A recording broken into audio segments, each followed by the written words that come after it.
Magdilig muna tayo kasi sobrang init ang panahon ngayon.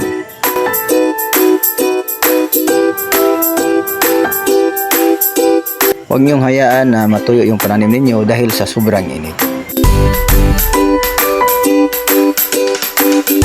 So kailangan natin always diligan para suportahan natin yung pagtubo nila kahit mainit. Ganun talaga, pag may garden ka, pag tag-init, always dilig. Pag wala talagang ulan, araw-arawin yung pagdilig para bigyan sila suporta sa pagtubo nila. Ito ang ginagawa ko palagi sa garden ko pag tag-init. Didiligan ko talaga kay sayang yung pagod ko pag natuyo lang.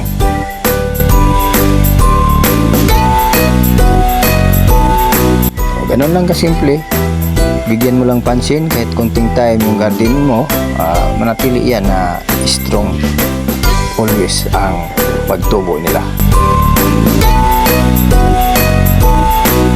Pag hindi mo yan madiligan tapos tag-init, mamamatay talaga yan, hindi na yan makarecover. At balik ka naman sa office nakapagod diba? Kaya pag may time, diligan mo talaga.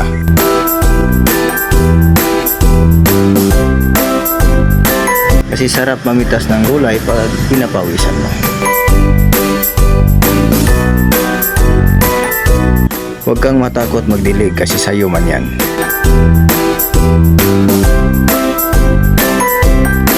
Kasi kung magtanim ka lang at pabayaan mo, hindi mo bigyan pansin, walang dilig, asigurado, daing talaga yan. At kung nagustuhan mo ang konting sharing na to, bigyan mo ako ng like, subscribe, paki-share. Ikaw, ako at sino man, I hope someday we are one. Mabuhay po tayong lahat. Thank you for watching Rogin Mix TV and God bless.